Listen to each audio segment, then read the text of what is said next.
Hi there, Dal from Challengers Comics here to talk to you all about some of this week's best books, the things we're most excited about, starting, of course, with Unico, Guru Hero, and a huge team of fantastic creators retelling the classic Unico story. It looks amazing. This thing is so good. I backed it on Kickstarter to make sure that there would be a nice edition for everyone else to buy from Scholastic Graphics. We have a whole bunch. Please come get it. It's amazing. And what else have we got this week? We got a bunch of manga, we got a bunch of younger readers books, we got Pokemon Essential Handbooks, we've got restock of stuff from a creator who was just in it over the weekend who signed some books for us, which is pretty great. We've got the new Jen Wang. We've got a bunch of graphic novels from Marvel and DC. We've got all these cool graphic novels, but the major stuff is Rare Flavors is now in a collected format. Ram V and Philippe Andrade, same team that did The May Deaths of Layla Starr. This was their follow-up miniseries. Now it's available in a collected format if you weren't buying it singly. Hits a lot of the same notes as far as just a really weird semi-European magical realism sort of book. It's great.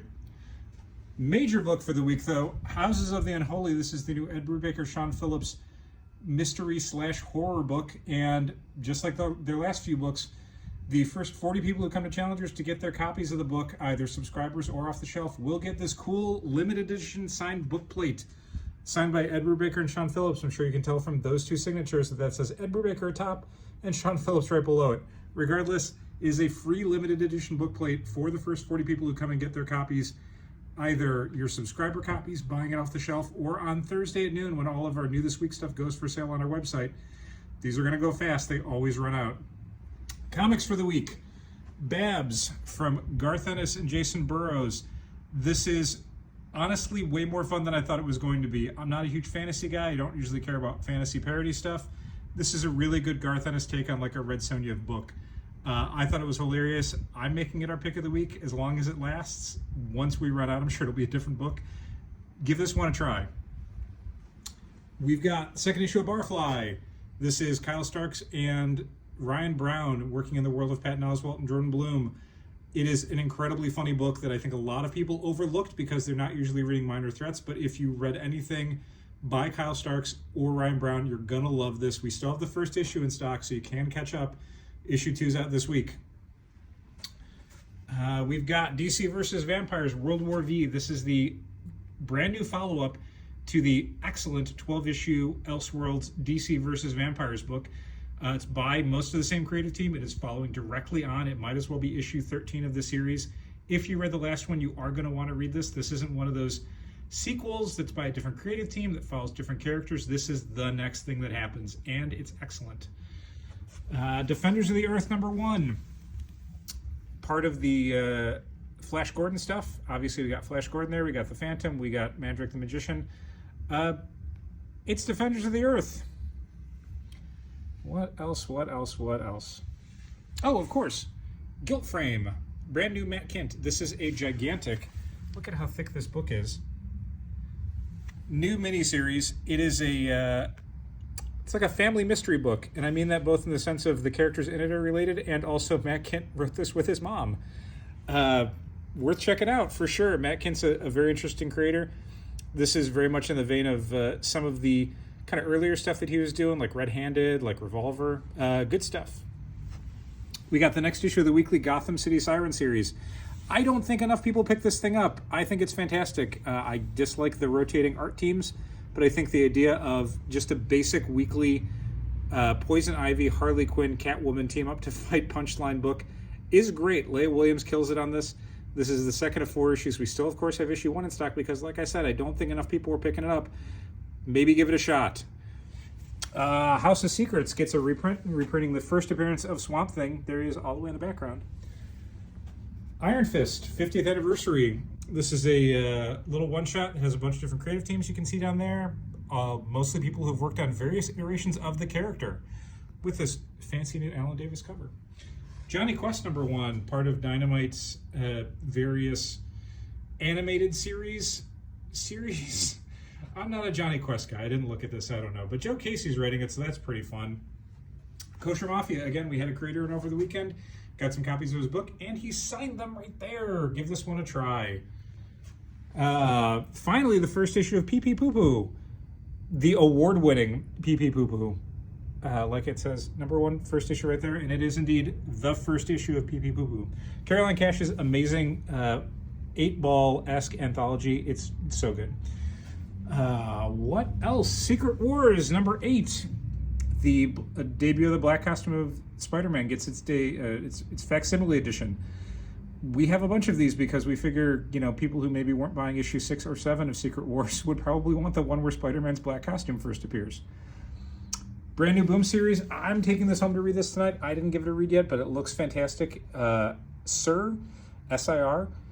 It is young adult Fight Club motocross romance. It looks great.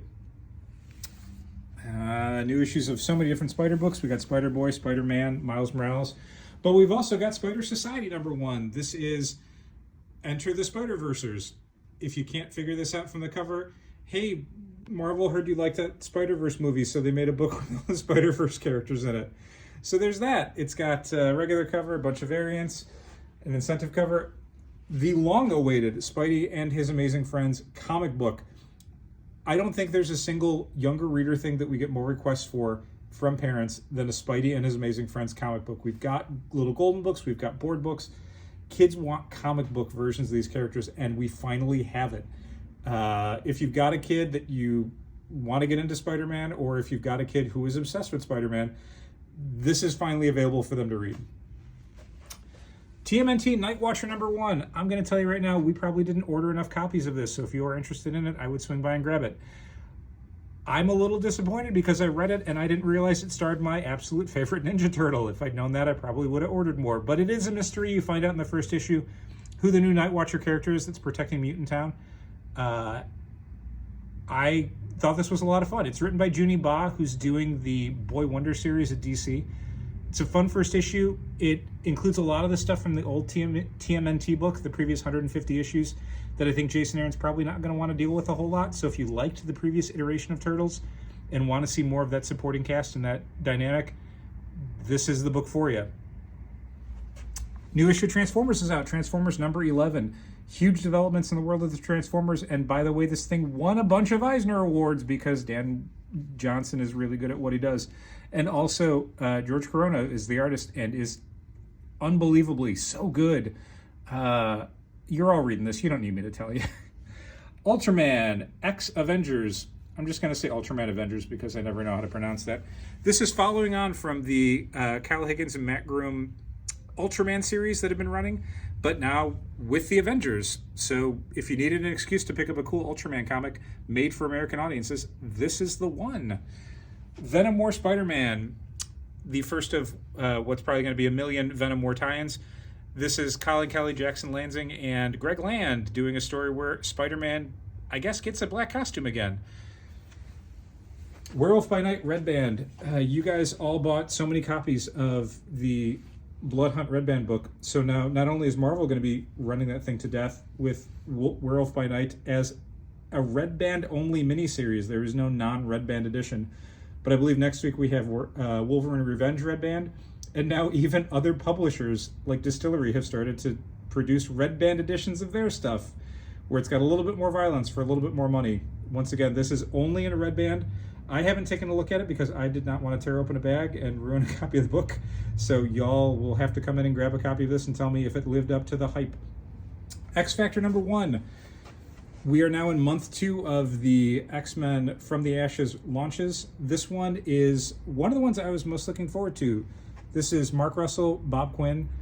It is by Mark Russell, like I said, and if you've read anything Mark Russell's done, as far as like the Flintstones, as far as Rumpus Room, you know that, as far as Prez, you know that he likes to do really good media satire stuff. He likes to really kind of poke at capitalism, at government, at media, and this is that, but the X-Men. I don't want to say too much about it. It's very fun.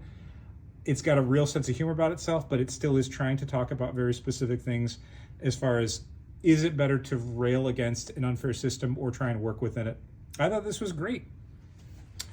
And finally, X-Men #2 with a reprint of X-Men #1. If you missed out on that comic that came out a month ago, this is the second issue. It is another self-contained issue with a bunch of simmering subplots. In this one, the X-Men have to go to San Francisco to save a new mutant, not like from the New Mutants, but literally a new character who's a mutant, from an alien invasion. Once again, a bunch of different variant covers. We got another J. Scott Campbell Women of the X-Men cover and a cool incentive variant. So there you go. Look at all this cool stuff. It is another amazing week of books. It is another very long video from me talking about all these books. Is there something in here that you were excited about that I didn't talk about, or that I did talk about but forgot to tell you what it was about? Come on into Challengers. Let us know. Let me know. I mean, don't let other people other than me know. They don't care. Thanks for watching. Keep reading comics.